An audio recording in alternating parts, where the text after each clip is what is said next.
Operators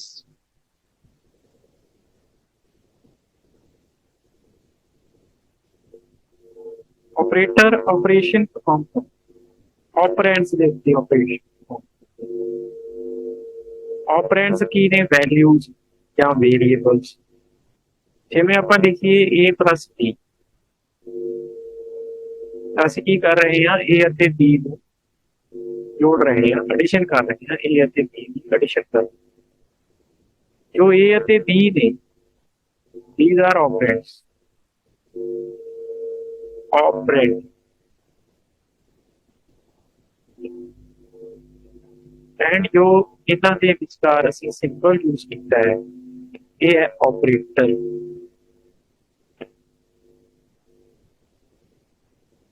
सो operator operands ਦੇ ਉੱਤੇ ਕੰਮ ਇਹ operation perform plus minus multiplication सारे ऑपरेटर लेस दैन ग्रेटर हर एक ऑपरेटर का अपना एक अलग ऑपरेशन सो पाइथन एक प्रोग्रामिंग लैंग्वेज है ऑपरेशंस का परफॉर्म करने को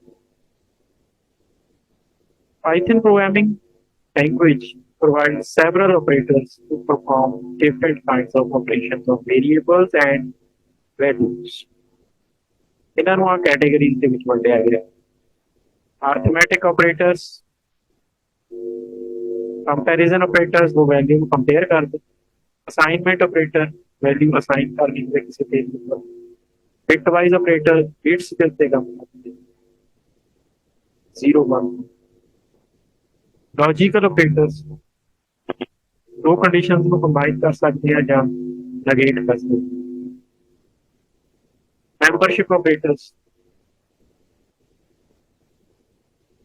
कोई चीज किसी ऑब्जेक्ट की मेंबर है या नहीं है वो चेक करने के लिए आइडेंटिटी ऑपरेटर्स ऑब्जेक्ट्स सेम ने सेम लोकेशन पे वो बिलोंग करते हैं या डिफरेंट ने वो चेक करते हैं एक कला कला करके ये कैटेगरीज डिटेल ਦੇ ਵਿੱਚ डिस्कस करते हैं सब तो पहला ने arithmetic operators basic common operators ने हर एक लैंग्वेज में है वेल नोन ने प्लस मतलब एडिशन ऑपरेटर जो दो नंबर्स को जोड़ा एग्जांपल दी हुई है ना मान तुसी इसको एग्जीक्यूट करके देख सकते माइनस ऑपरेटर सबट्रैक्शन करने दी वरत्या जाता मल्टीप्लिकेशन ऑपरेटर डिवीजन ऑपरेटर ये दूसरी लैंग्वेज भी इदा ही ने इसी तरह यूज होते मॉडुलस ऑपरेटर डिवीजन करने तो बाद जो रिमाइंडर बचता है जिन्हें आप कहते हैं बाकी बच गया तो रिमाइंडर बच जाता है वो इसका आंसर होगा मतलब ये दोनों ऑपरेटर डिवीजन करते हैं ये ऑपरेटर जिहड़ा है ये तो कंप्लीट डिवीजन देगा डेसिमल के विच जिवें इत्थे एग्जांपल दी है 5 डिवाइडेड बाय 2 तो 2.5 आंसर आएगा 5 को 2 से डिवाइड करें जेड़ा मॉडुलस ऑपरेटर है ये डिवाइड करेगा लेकिन डेसिमल तक डिवीजन नहीं जाएगी तो बाकी बचेगा नीचे रिमाइंडर बचेगा वो इसका आंसर हो जाएगा 5 को 2 से डिवाइड करांगे जो रिमाइंडर बचता है वो 1 है 1 is the answer modulus operator remainder operator भी कह सकते हैं ये ऑपरेटर दूसरी लैंग्वेजेस ਦੇ ਵਿੱਚ शायद ਤੁਸੀਂ नहीं पढ़े होने जिवें सी सी ये पाइथन ਦੇ ਵਿੱਚ एक्सपोनेंशियल ऑपरेटर है ये फ्लोर डिवीजन ऑपरेटर ये डिफरेंट है थोड़े कॉमनली नहीं हर एक लैंग्वेज एक्सपोनेंशियल मतलब पावर एक्सपोनेंशिएशन पावर जिवें ਅਸੀਂ लिखिए 5 दो बार एस्टेरिस्क ला के अगर ਅਸੀਂ 2 लिखांगे तो ਇਹਦੇ ਨਾਲ मतलब 5 raise to power 2 5 raise to power 2 मतलब 5 multiplied by 5 है 5 by 5 24 so ये पावर हमने दी एक्सपोनेंशियल से समझे दी बात फ्लोर डिवीजन का मतलब है डिवीजन होएगी लेकिन इंटीजर पार्ट आंसर जाएगा डेसिमल का आंसर नहीं डेसिमल इग्नोर हो जाएगा डेसिमल तो पिछली वैल्यू इग्नोर होगी ये 5 को 2 से डिवाइड करिए तो 2.5 होगा पर ये ऑपरेटर सानू सिर्फ 2 रहेगा 0.5 नहीं रहेगा क्योंकि ये फ्लोर डिवीजन जिन्होंने इंटीजर डिवीजन भी कह सकते हैं मतलब विदाउट डेसिमल ही आंसर ਪਾਈਥਨ ਦੇ ਵਿੱਚ ਰਨ ਕਰਨ ਦੇ ਲਈ ਤੁਹਾਨੂੰ ਮੈਂ ਇੱਕ ਐਗਜ਼ਾਮਪਲ ਆ ਦਿੱਤੀ ਹੈ, ਤੁਸੀਂ ਆਪਰੇਟਰ ਚੇਂਜ ਕਰ ਕਰਕੇ ਇਸ ਐਗਜ਼ਾਮਪਲ ਦੇ ਨਾਲ ਬਾਕੀ ਆਪਰੇਟਰ ਵੀ ਚੈੱਕ ਕਰ ਸਕਦੇ। ਜਿਵੇਂ ਕਿ 2 ਹੈ, 2 y ਦੀ ਵੈਲਿਊ 5 ਹੈ, ਤਾਂ ਮੈਂ ਇਹ ਐਕਸਪੋਨੈਂਸ਼ੀਏਸ਼ਨ ਤੇ ਆਪਰੇਟਰ ਯੂਜ਼ ਕਰਕੇ ਦਿਖਾਇਆ x एक्सपोनेंशिएशन y, मतलब मेरा कीवर्ड हो गया x है 2, y है 5, फिर मतलब 2 रेज़्ड टू पावर 5, मतलब 2 5 टाइम्स मल्टीप्लिकेशन होगी, तो आंसर है 2। चेक कर सकते हो प्रैक्टिकली। उसी तरह कंपैरिजन ऑपरेटर कॉमन ही ने तकरीबन ज़्यादातर लैंग्वेजेस ਦੇ ਵਿੱਚ ਇਹੀ ਸਿੰਬਲ ਯੂਜ਼ ਹੁੰਦੇ ਨੇ, ਇਹੀ ਇਹਨਾਂ ਦਾ behaviour is equal to is x equal to y, तो ये अपना मान लो example x equal to y इधर डबल होना चाहिए, इसका मतलब है is x equal to y, ये not equal to y, is x not equal to y, is x greater than y, is x less than y, is x greater than or equal to y, is x less than or equal to y। Check कर देगा ये value compare करके check कर, छोटी है बड़ी है बराबर नहीं है बोलेगा। एग्जाम्पल दी हुई है, 5 एंड 3 नए एक्स एंड वाई की वैल्यू चेक करेगा तो ट्रू रिटर्न करेगा, क्योंकि 5 इज ग्रेटर देन। ठीक, तो चेंज कर करके वैल्यूज एंड ऑपरेटर्स एक्सपेरिमेंट कर सकते। असाइनमेंट ऑपरेटर्स बेसिकली तो असाइनमेंट ऑपरेटर इसे मन्या जाता है single is equal to the sign, क्योंकि असाइन कर दिंदा जिवें a इज इक्वल टू 2 का मतलब है 2 is being assigned to a, a is equal to 2 का मतलब है 2 वैल्यू a ਨੂੰ ਅਸਾਈਨ ਕਰ ਦਿੱਤੀ ਗਈ ਹੈ। ਦੇਖੋ ਮੈਥਮੈਟਿਕਸ ਐਂਡ ਪ੍ਰੋਗਰਾਮਿੰਗ 'ਚ ਫਰਕ ਹੈ। ਜੇ ਅਸੀਂ ਮੈਥ ਦੇ ਵਿੱਚ ਲਿਖੀਏ a is equal to 2, ਇਹਦਾ ਮਤਲਬ ਹੈ ਕਿ a ਅਤੇ 2 ਬਰਾਬਰ ਨੇ, ਜਾਂ ਮੈਂ ਲਿਖਾਂ a is equal to b mathematics ਦੇ ਤਾਂ इसका मतलब है a b ਦੇ ਬਰਾਬਰ, a is equal to b, A B ਦੇ ਬਰਾਬਰ। ਪਰ ਪ੍ਰੋਗਰਾਮਿੰਗ ਦੇ ਵਿੱਚ ਇਹਦਾ ਮਤਲਬ ਹੈ b is being assigned to a, ਤੇ b ਦੀ ਵੈਲਿਊ a ਨੂੰ ਅਸਾਈਨ ਕੀਤੀ ਜਾਵੇ, ਬਰਾਬਰ ਤਾਂ ਨੇ ਆਪੇ ਹੋ ਜਾਣਾ। ਜਦੋਂ b ਦੀ ਵੈਲਿਊ a ਨੂੰ ਦੇਵਾਂਗੇ ਤਾਂ b ਵਾਲੀ ਵੈਲਿਊ a ਨੂੰ ਕਦੀ ਕਿਉਂ ਬਰਾਬਰ ਆਪੇ ਹੋ ਜਾਣੀ। ਪਰ ਮੈਥ ਦੇ ਵਿੱਚ ਅਸੀਂ ਕਹਿੰਦੇ ਹਾਂ ਕਿ a is equal to b mean a ਇੱਕ b ਦੇ ਬਰਾਬਰ ਹੈ, ਅਸਾਈਨ ਨਹੀਂ ਹੁੰਦੀ ਉੱਥੇ, ਫਿਰ ਇੱਥੇ ਅਸਾਈਨ ਹੁੰਦੀ। ਸੋ a is equal to 2 means 2 is being assigned to a, a is set to 2, तो ਇਹਦਾ ਮਤਲਬ a ਦੀ ਵੈਲਿਊ 2 ਹੋ ਜਾਏਗੀ। ਇਹ ਆਪਰੇਟਰ ਮੈਂ ਸੀਕੁਐਂਸ ਦੇ ਵਿੱਚ ਹੀ ਇਦਾਂ ਯੂਜ਼ ਕਰੇ ਹੋਏ ਨੇ example.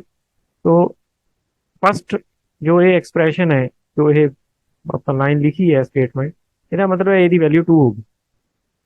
Next plus equal to, ਇਹ ਕੰਬੀਨੇਸ਼ਨ ਹੈ ਜਿਹੜੇ ਅਰਥਮੈਟਿਕ ਆਪਰੇਟਰ ਨੇ ਉਹਨਾਂ ਦੇ ਨਾਲ ਇਜ਼ ਇਕੁਅਲ ਟੂ ਲਾ ਦਿਓ, ਕੰਬਾਈਨ ਹੋ ਕੇ ਅਸਾਈਨਮੈਂਟ ਕਰਦੇ ਨੇ। ਇਹਨੂੰ ਅਸੀਂ ਇਦਾਂ ਯੂਜ਼ ਕਰਾਂਗੇ a ਪਲੱਸ ਇਕੁਅਲ ਟੂ 2, ਇਹਦਾ ਫੁੱਲ ਵਰਜ਼ਨ ਇਹ ਹੋਏਗਾ, ਮਤਲਬ ਅਸੀਂ ਇਹ ਸ਼ਾਰਟਕਟ ਵਰਜ਼ਨ ਇਦਾਂ ਯੂਜ਼ ਕਰ ਸਕਦੇ ਹਾਂ, ਜਾਂ ਅਸੀਂ ਫੁੱਲ ਵਰਜ਼ਨ ਇਦਾਂ ਵੀ ਯੂਜ਼ ਕਰ ਸਕਦੇ ਹਾਂ। ਇਹਦਾ ਮੀਨਿੰਗ ਇੱਕੋ ਹੀ ਹੈ, a is equal to a plus 2 means a ਦੀ ਜਿਹੜੀ ਹੈ ਇਹ a ਦੀ 올ਡ ਵੈਲਿਊ ਹੈ, ਉਸ ਦੇ ਵਿੱਚ 2 ਪਲੱਸ ਹੋ ਕੇ a ਦੀ ਨਿਊ ਵੈਲਿਊ ਬਣ ਗਈ। a will be updated by incrementing with 2।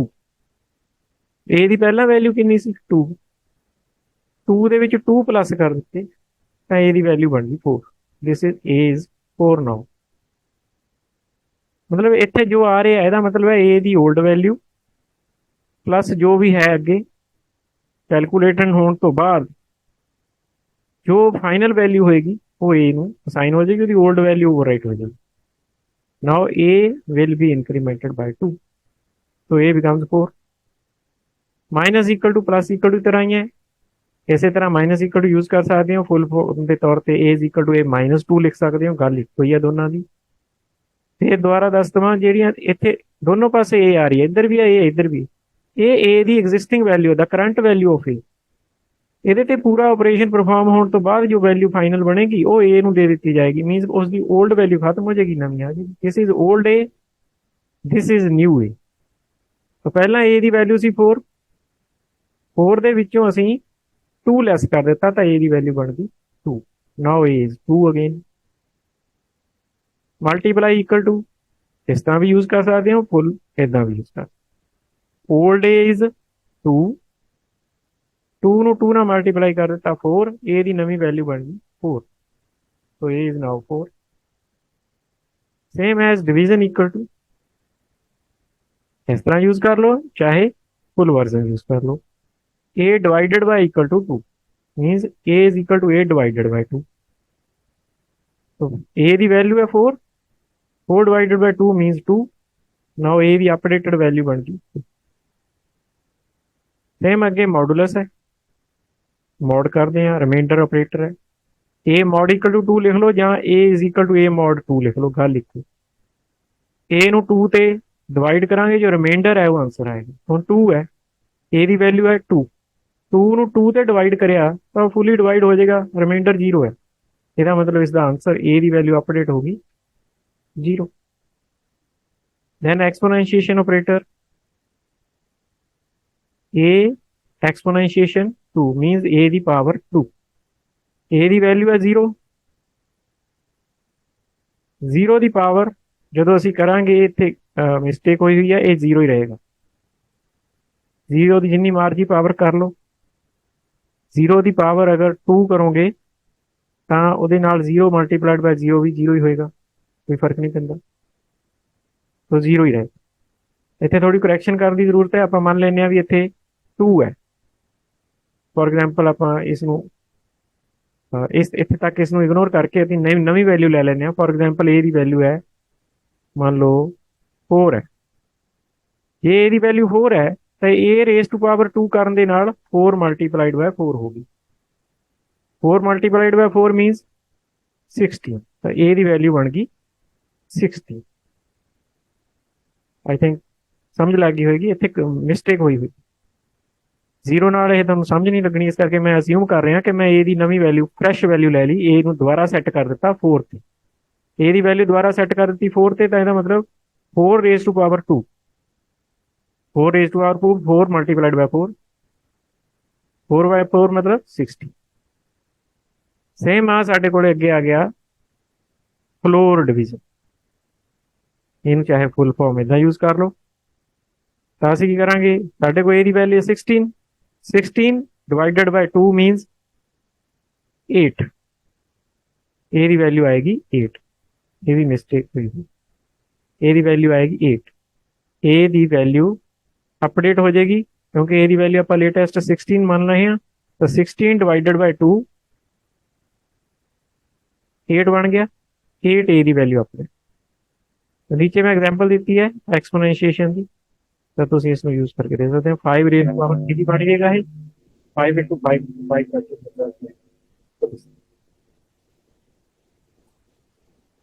Bit wise operators, bits ਦੇ ਉੱਤੇ ਕੰਮ ਕਰਦੇ, ਬਿਟ ਮਤਲਬ 0 ਔਰ 1 ਨੂੰ ਬਿਟ ਕਿਹਾ ਜਾਂਦਾ। ਬਿਟਸ ਤੇ ਕੰਮ ਦਾ ਮਤਲਬ ਕੀ ਹੈ, ਤੁਹਾਨੂੰ ਪਹਿਲਾਂ ਜੋ ਵੀ ਤੁਸੀਂ ਵੈਲਿਊ ਦਿਓਗੇ, ਜੋ ਵੀ ਆਪਰੈਂਡਸ ਦੇਓਗੇ, ਉਹਨਾਂ ਨੂੰ ਪਹਿਲਾਂ ਬਾਈਨਰੀ ਚ ਕਨਵਰਟ ਕਰਨਾ ਪਏਗਾ, ਜੋ ਤੁਸੀਂ ਆਨਸਰ ਚੈੱਕ ਕਰੋਗੇ। ਮੈਂ ਸਮਝਾ ਰਿਹਾ ਹਾਂ।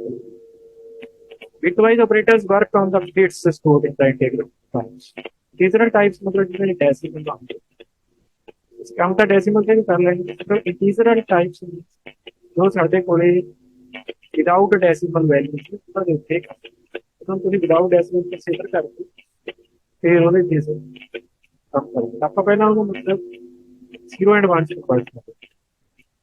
They work similar to the logical operators। Logical ਆਪਾਂ ਪੜ੍ਹਨੇ ਨੇ and or and not ਤਿੰਨ ਹੁੰਦੇ ਨੇ, except that instead of working on true and false values they work on bound and zero। ਜਿਹੜੇ logical operator ਨੇ ਉਹ true and false ਤੇ ਕਰਦੇ, true and false ਦੇ ਉੱਤੇ operate ਕਰਦੇ। ਜਿਹੜੇ bitwise operator ਨੇ bound and zeros ਦੇ ਉੱਤੇ। लॉजिकल ऑपरेटर अगे आएगा, आप अपने डिस्कस करेंगे। तो आप देखो bitwise operator bound and zero देखो साडे कोले आ कुछ बिटवाइज ऑपरेटर्स थे। कंप्लीमेंट ऑपरेटर है, एंड ऑपरेटर है, और ऑपरेटर है, एक्सक्लूसिव और ऑपरेटर है, left shift operator, right shift. काम किवें करदे ने मैं टेबल से दस्सिया। जिवें मान लो 1 है, 1 is a bit, 0 is the negative, दो ही बिट होंगे 0 और 1। ਜੇ ਅਸੀਂ ਕੰਪਲੀਮੈਂਟ ਕਰ ਦਈਏ 1 ਨੂੰ ਤਾਂ 0 ਬਣ ਜਾਏਗਾ, 0 ਨੂੰ ਕੰਪਲੀਮੈਂਟ ਕਰ ਦਈਏ ਕੰਪਲੀਮੈਂਟ ਦਾ ਕੰਮ ਸਿਰਫ ਇੰਨਾ ਹੀ ਹੈ ਕਿ ਉਹ ਇੱਕ ਨੂੰ ਰਿਵਰਸ ਕਰ, 0 ਹੈ ਤਾਂ 1 ਬਣਾ ਤਾਂ 1। ਐਂਡ ਨੂੰ ਦੇਖੋ, ਐਂਡ, ਇਹ ਐਂਡ ਆਪਰੇਟਰ ਹੈ। ਇਹ ਆਪਰੇਟਰ 2 ਬਿਟ ਤੇ ਕੰਮ ਕਰੇਗਾ ਕਿਉਂਕਿ ਬਾਈਨਰੀ ਆਪਰੇਟਰ ਉਹ ਹੁੰਦੇ ਨੇ ਜਿਹੜੇ 2 ਆਪਰੈਂਡ ਤੇ ਕੰਮ ਕਰਦੇ ਨੇ। ਯੂਨਰੀ ਆਪਰੇਟਰ ਜੋ ਸਿੰਗਲ ਆਪਰੈਂਡ ਤੇ, ਜਿਹੜਾ ਕੰਪਲੀਮੈਂਟ ਹੈ ਇਹ ਯੂਨਰੀ ਆਪਰੇਟਰ ਹੈ, ਸਿੰਗਲ ਆਪਰੈਂਡ ਤੇ ਕੰਮ ਕੀਤਾ ਇਸਨੇ। ਇਹ ਬਾਈਨਰੀ ਆਪਰੇਟਰ ਹੈ, 2 ਆਪਰੈਂਡ ਤੇ ਕੰਮ ਕਰੇਗਾ। 1 and 1 is 1, 1 and 0 is 0, 0 and 1 is 0, if both are 0 then also 0। And operator ਦਾ ਕੰਮ ਇਹ ਹੈ ਕਿ ਅਗਰ ਦੋਨੋਂ ਬਿਟਸ 1 ਨੇ ਤਾਂ ਇਹਦਾ ਰਿਜ਼ਲਟ 1 ਆਉਂਦਾ ਹੈ, ਜੇ ਦੋਹਾਂ ਚੋਂ ਇੱਕ ਵੀ 0 ਹੈ ਤਾਂ ਇਹਦਾ ਰਿਜ਼ਲਟ 0। ਇਹ ਔਰ ਆਪਰੇਟਰ ਹੈ, ਬਿਟ ਵਾਈਜ਼ ਔਰ। 1 और 1 is 1, 1 और 0 is 1, 0 और 1 is 1, 0 और 0 is 0। ਇਸ ਆਪਰੇਟਰ ਦਾ ਕੰਮ ਹੈ ਕਿ ਦੋਹਾਂ ਦੇ ਵਿੱਚੋਂ ਜੇ ਇੱਕ ਵੀ 1 ਹੋਵੇ ਤਾਂ ਰਿਜ਼ਲਟ 1 ਆ ਜਾਂਦਾ ਹੈ, ਜੇ ਦੋਨੋਂ 0 ਹੋਣਗੀਆਂ ਤਾਂ ਰਿਜ਼ਲਟ 0 ਹੋਏਗਾ, ਅਦਰਵਾਈਜ਼ 1 ਆ ਜਾਏਗਾ। ਮਤਲਬ ਦੋਨਾਂ ਦੇ ਵਿੱਚੋਂ, ਦੋਨਾਂ ਬਿਟ ਦੇ ਵਿੱਚੋਂ ਇੱਕ ਬਿਟ ਵੀ ਅਗਰ 1 ਹੈ ਤਾਂ ਔਰ ਆਪਰੇਟਰ ਦਾ ਮਤਲਬ ਹੈ ਕਿ 1। ਔਰ ਦਾ ਮਤਲਬ ਕੀ ਹੁੰਦਾ? ਔਰ ਦਾ ਮਤਲਬ ਹੈ ਕਿ ਜਾਂ ਪਹਿਲਾ ਜਾਂ ਦੂਸਰਾ, ਔਰ फर्स्ट और second is 1 then result is 1। And ਦਾ ਮਤਲਬ ਹੈ if first and second both are 1 then only 1, otherwise 0। ਇਹ XOR ਬੋਲਦੇ ਆ, XOR ਆਪਰੇਟਰ। ਇਹਦੇ ਵਿੱਚ ਅਗਰ ਦੋਨੋਂ ਬਿਟਸ ਸੇਮ ਨੇ ਤਾਂ ਰਿਜ਼ਲਟ 0, ਅਗਰ ਦੋਨੋਂ ਬਿਟਸ ਡਿਫਰੈਂਟ ਨੇ ਤਾਂ result 1। So 1 and 1, 1 XOR 1, 1 XOR 1 means दोनों बिट्स 1 ने, सेम ने, इस करके रिजल्ट 0। 1 XOR 0, दोनों बिट्स डिफरेंट ने, इस करके रिजल्ट 1। 0 XOR 1, दोनों बिट्स डिफरेंट ने, इस करके result 1। 0 XOR 0, both bits are same, तो रिजल्ट इज 0। हमें एग्जांपल देती है, print A and print 6 and 3, 6 and 3 करके जो रिजल्ट बनता है वो 2 आता है। 2 रिजल्ट आएगा, इसका आउटपुट 2 आएगी 6 ਅਤੇ 3 ਨੂੰ ਅਗਰ ਅਸੀਂ ਐਂਡ ਕਰਾਂ। ਇਸੇ ਤਰ੍ਹਾਂ ਤੁਸੀਂ ਔਰ ਕਰਕੇ ਦੇਖ ਸਕਦੇ ਹੋ, ਐਗਜ਼ੋਰ ਕਰਕੇ ਦੇਖ ਸਕਦੇ ਹੋ, ਕੰਪਲੀਮੈਂਟ ਵੀ ਕਰਕੇ ਦੇਖ ਸਕਦੇ ਹੋ। ਪਰ ਇਹ ਇਦਾਂ ਨਹੀਂ ਸਮਝ ਲੱਗਣਾ ਵੀ ਰਿਜ਼ਲਟ 2 ਕਿਵੇਂ ਆ ਗਿਆ। ਉਹ ਤਾਂ ਸਮਝ ਲੱਗਿਆ ਜੇ 6 ਦੀ ਬਾਈਨਰੀ ਕੱਢੋਗੇ, 3 ਦੀ ਵੀ ਬਾਈਨਰੀ ਕੱਢੋਗੇ, ਬਾਈਨਰੀ ਤੇ ਆਪਰੇਸ਼ਨ ਪਰਫਾਰਮ ਕਰਕੇ ਜੋ ਰਿਜ਼ਲਟ ਆਏਗਾ ਉਹਨੂੰ ਵਾਪਸ ਡੈਸੀਮਲ ਚ ਕਨਵਰਟ ਕਰੋਗੇ। ਜਿਵੇਂ ਮੈਂ ਇੱਥੇ ਦੱਸਿਆ ਹੈ 6 ਦੀ ਆ ਬਾਈਨਰੀ ਬਣਦੀ ਹੈ, ਜੇ ਬਾਈਨਰੀ ਦੇ ਵਿੱਚ ਇਹਨੂੰ ਕਨਵਰਟ ਕਰੀਏ ਬਿਟ ਵਾਈਜ਼ ਤਾਂ ਬਣਦੀ ਹੈ। ਬਾਈਨਰੀ ਦੇ ਵਿੱਚ 6 ਦਾ ਕੋਡ ਇਹ ਬਣਦਾ, 3 ਦਾ ਬਾਈਨਰੀ ਚ ਕੋਡ ਇਹ ਬਣਦਾ।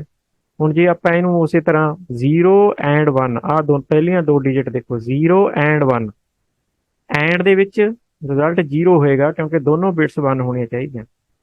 ਉਸ ਤੋਂ ਬਾਅਦ 1 and 1 ਆ ਗਿਆ ਕਿਉਂਕਿ ਦੋਨੋਂ 1 ਨੇ, ਇਸ ਕਰਕੇ ਰਿਜ਼ਲਟ 1 ਹੋ ਗਿਆ। ਫਿਰ 1 and 0 ਆ ਗਿਆ ਕਿਉਂਕਿ ਇੱਕ 0 ਹੈ, ਇਸ ਕਰਕੇ ਰਿਜ਼ਲਟ 0 ਹੋ ਗਿਆ। ਬਾਕੀ ਸਾਰੀਆਂ 0 ਹੀ ਨੇ, ਇਸ ਕਰਕੇ ਸਾਰੇ ਰਿਜ਼ਲਟ 0। ਇਸ ਆਊਟਪੁੱਟ ਨੂੰ ਤੁਸੀਂ ਦੁਬਾਰਾ ਡੈਸੀਮਲ ਚ ਕਨਵਰਟ ਕਰੋ ਤਾਂ ਇਹ ਕੋਡ 2 ਦਾ, ਇਸ ਕਰਕੇ ਰਿਜ਼ਲਟ 2 ਆਏਗਾ। ਅਦਰਵਾਈਜ਼ ਸਿੱਧਾ ਨਹੀਂ ਪਤਾ ਲੱਗਣਾ ਕਿ 2 ਕਿਵੇਂ ਆ ਗਿਆ। ਉਹਦੀ ਬਾਈਨਰੀ ਹੋਏਗੀ ਕਿਉਂਕਿ ਬਾਈਨਰੀ ਤੇ ਅਪਡੇਟ ਕਰਨਾ ਬਿਟ ਵਾਈਜ਼ ਆਪਰੇਟਰ। ਇਹਦੇ ਵਿੱਚ ਆ 2 ਆਪਰੇਟਰ ਮੈਂ ਇੱਥੇ ਜ਼ਿਆਦਾ ਕਿਉਂਕਿ ਪਪੂਲਰਲੀ ਯੂਜ਼ ਨਹੀਂ ਹੁੰਦੇ ਇਸ ਕਰਕੇ ਨਹੀਂ ਇਹਦੀ ਐਗਜ਼ਾਮਪਲ ਦਿੱਤੀ। ਇਹਦਾ ਮਤਲਬ ਸਿੰਪਲ ਇੰਨਾ ਹੁੰਦਾ ਹੈ ਕਿ ਲੈਫਟ ਸ਼ਿਫਟ ਦਾ ਮਤਲਬ ਹੈ ਕਿ ਲੈਫਟ ਹੈਂਡ ਸਾਈਡ ਤੇ ਇਹਨੂੰ ਸ਼ਿਫਟ ਕਰ ਦੇਗਾ। ਜਿਵੇਂ ਆ ਮੰਨ ਲਓ ਆ ਸਾਡੇ ਕੋਲ ਬਾਈਨਰੀ ਕੋਡ ਸੀ, ਇਹਨੂੰ ਅਗਰ ਮੈਂ ਲੈਫਟ ਸ਼ਿਫਟ ਕਰ ਦੇਵਾਂ 2 ਇਦਾਂ ਲਿਖਤਾ ਤਾਂ ਇਹਦਾ ਮਤਲਬ 2 ਡਿਜਿਟ ਲੈਫਟ ਵੱਲ ਨੂੰ ਸ਼ਿਫਟ ਹੋ ਜਾਣਗੇ। ਮੀਨਸ ਆਹ 2 ਡਿਜਿਟ ਇੱਥੋਂ ਹਟਾ ਦਿੱਤੇ ਜਾਣਗੇ ਤੇ ਇਧਰਲੇ ਪਾਸੇ 2 ਡਿਜਿਟ ਲਗਾ ਦਿੱਤੇ ਜਾਣ, ਲੈਫਟ ਸ਼ਿਫਟ। ਉਸੇ ਤਰ੍ਹਾਂ ਜੇ ਰਾਈਟ ਸ਼ਿਫਟ ਕਰ ਦੇਵਾਂ, ਮੰਨ ਲਓ ਰਾਈਟ ਸ਼ਿਫਟ ਕਰਤਾ 2, ਤੇ ਇਹਦਾ ਮਤਲਬ ਹੈ ਰਾਈਟ ਹੈਂਡ ਸਾਈਡ ਤੋਂ 2 ਡਿਜਿਟ ਹਟਾ ਦਿੱਤੇ ਜਾਣਗੇ ਤੇ ਲੈਫਟ ਹੈਂਡ ਸਾਈਡ ਦੇ ਉੱਤੇ 2 ਜ਼ੀਰੋਜ਼ ਲਾ ਦਿੱਤੀਆਂ ਜਾਣਗੀਆਂ ਕਿਉਂਕਿ ਡਿਜਿਟ ਉਨੇ ਹੀ ਰੱਖਣੇ ਨੇ। ਇੱਕ ਪਾਸਿਓਂ ਹਟਾ ਦੇਣੇ ਨੇ, ਦੂਸਰੇ ਪਾਸੇ 2 ਜ਼ੀਰੋ ਲਾ ਦੇਣੀਆਂ ਨੇ। ਤੇ ਲੈਫਟ ਸ਼ਿਫਟ ਕਰੋ, ਉਹਦਾ ਵਾਪਸ ਜਦੋਂ ਅਸੀਂ ਡੈਸੀਮਲ ਕੱਢਾਂਗੇ ਕੋਡ, ਉਹਦਾ ਰਿਜ਼ਲਟ। ਲੌਜੀਕਲ ਆਪਰੇਟਰਸ ਜਿਨ੍ਹਾਂ ਦੀ ਮੈਂ ਹੁਣੇ ਗੱਲ ਕਰ ਰਿਹਾ ਸੀ ਕਿ ਇਹ ਟਰੂ ਐਂਡ ਫਾਲਸ ਤੇ ਕੰਮ ਕਰਦੇ ਨੇ, ਇਹ ਬਿਟਵਾਈਜ਼ ਦੀ ਤਰ੍ਹਾਂ ਹੀ ਨੇ। ਐਂਡ ਦਾ ਮਤਲਬ ਹੈ ਕਿ ਦੋਨੋਂ conditions first and second true ਹੋਣੀਆਂ ਚਾਹੀਦੀਆਂ ਨੇ ਤਾਂ ਇਹਦਾ ਰਿਜ਼ਲਟ ਟਰੂ ਹੋਏਗਾ, ਅਦਰਵਾਈਜ਼ ਫਾਲਸ। ਔਰ ਦਾ ਮਤਲਬ ਹੈ ਇਹਨਾਂ 2 ਕੰਡੀਸ਼ਨਸ ਦੇ ਵਿੱਚੋਂ ਜੇ ਕੋਈ ਵੀ ਕੰਡੀਸ਼ਨ ਟਰੂ ਹੋਗੀ, ਇੱਕ ਵੀ, ਤਾਂ ਇਹ ਰਿਜ਼ਲਟ ਟਰੂ ਹੋਏਗਾ। ਨੋਟ ਦਾ ਮਤਲਬ ਹੈ ਕੰਪਲੀਮੈਂਟ ਦੀ ਤਰ੍ਹਾਂ ਜੇ ਕੰਡੀਸ਼ਨ ਟਰੂ ਹੈ ਤਾਂ ਇਹ ਫਾਲਸ ਕਰ ਦੇਗਾ, ਜੇ ਫਾਲਸ ਹੈ ਤਾਂ ਇਸਨੂੰ ਟਰੂ ਕਰ ਦੇਗਾ। ਐਂਡ ਦੇ ਬਾਰੇ ਮੈਂ ਕੀ ਲਿਖਿਆ ਹੈ, to be overall true both conditions must be true. Or ਦੇ ਬਾਰੇ ਕੀ ਲਿਖਿਆ ਹੈ, to be overall true any one condition must be true. And not ਦੇ ਬਾਰੇ makes the condition true if it is false and false if it is true. Example दी हुई है, एक्स की वैल्यू 5 है, print x greater than 3 and x less than 10। Mean दोनों condition true होंगे तो रिजल्ट ट्रू देगा। ये ट्रू देगा क्योंकि एक्स की वैल्यू 3 नो ग्रेटर भी है एंड एक्स की वैल्यू 10 नो लैस भी है। बाकी तुम चेक कर सकते हो और भी ते नॉट। मैंबरशिप ऑपरेटर्स, मैंबर होना किसी ऑब्जेक्ट का मैंबर होना, पहला ऑब्जेक्ट क्रिएट करना पेगा फिर उसका मैंबर चेक करना। पहला एग्जाम्पल दवांगा क्योंकि ये थोड़ा डिफरेंट टाइप का ऑपरेटर है। जिवें मैं लो एक्स नूं मैं डिक्लेयर करिया, एक्स दे विच आ मैं वैल्यूज पा दित्ती, एप्पल ते बनाना, कंबाइंड वैल्यू पाई है, एक्स एक ऑब्जेक्ट है, ऑब्जेक्ट बन गया। ਇਹਦੇ ਚ ਐਪਲ ਵੀ ਹੈ, एक्स ਦੇ ਵਿੱਚ ਐਪਲ ਵੀ ਹੈ ਤੇ ਬਨਾਨਾ ਵੀ ਹੈ। ਜਦੋਂ ਅਸੀਂ ਪ੍ਰਿੰਟ ਕਰਦੇ ਹਾਂ ਬਨਾਨਾ ਇਨ एक्स ਤਾਂ ਇਹ ਚੈੱਕ ਕਰੇਗਾ कि की बनाना एक्स ਦੇ ਵਿੱਚ है या नहीं। रिटर्न ट्रू करेगा क्योंकि एक्स ਦੇ ਵਿੱਚ बनाना है। ਜੇ मैं लिखूंगा ऑरेंज इन एक्स ਤਾਂ ਇਹ ਫਾਲਸ ਕਹੇਗਾ क्योंकि एक्स ਦੇ ਵਿੱਚ ऑरेंज नहीं। ਇਹਦਾ ਕੰਮ ਸਿਰਫ ਚੈੱਕ ਕਰਨਾ ਹੁੰਦਾ। membership operators are used to test if the sequence is present in an object or not। in ਦਾ ਮਤਲਬ ਹੈ ਕਿ ਉਹ ਹੈ ਤਾਂ true, not in ਦਾ ਮਤਲਬ ਹੈ ਜੇ ਉਹ ਨਹੀਂ ਹੈ ਤਾਂ true। in returns true if the sequence with the specified value is present in the object। इस तरह ਨਾਲ ਅਸੀਂ यूज करांगे। returns true if the sequence with the specified value is not present in the object। ਅਸੀਂ ਇਸ ਤਰ੍ਹਾਂ use करना। ਜੇ ਮੈਂ ਤਾਂ ਇੱਥੇ बनाना not in x ਤਾਂ रिजल्ट false आएगा क्योंकि बनाना तो है। ठीक है, सो वो तो इन ਦਾ ਹੀ नेगेटिव वर्जन हो गया नॉट इन। मतलब ਉਹਦੀ ਪ੍ਰੈਜ਼ੈਂਸ ਚੈੱਕ ਕਰਨੀ ਹੈ ਕਿ ਉਸ ਆਬਜੈਕਟ ਦੇ ਅੰਦਰ ਉਹ ਸੀਕੁਐਂਸ ਅਵੇਲੇਬਲ ਹੈ ਜਾਂ ਨਹੀਂ। ਆਇਡੈਂਟੀਟੀ, ਜਦੋਂ ਆਬਜੈਕਟ ਡਿਕਲੇਅਰ ਹੁੰਦੇ ਨੇ ਤਾਂ ਮੈਮਰੀ ਦੇ ਵਿੱਚ ਸਪੇਸ ਆਕੂਪਾਈ ਕਰਦੇ ਨੇ, ਇੱਕ ਮੈਮਰੀ ਦੀ ਲੋਕੇਸ਼ਨ ਉਹਨਾਂ ਨੂੰ ਅਲਾਟ ਕਰ ਦਿੱਤੀ ਜਾਂਦੀ ਹੈ।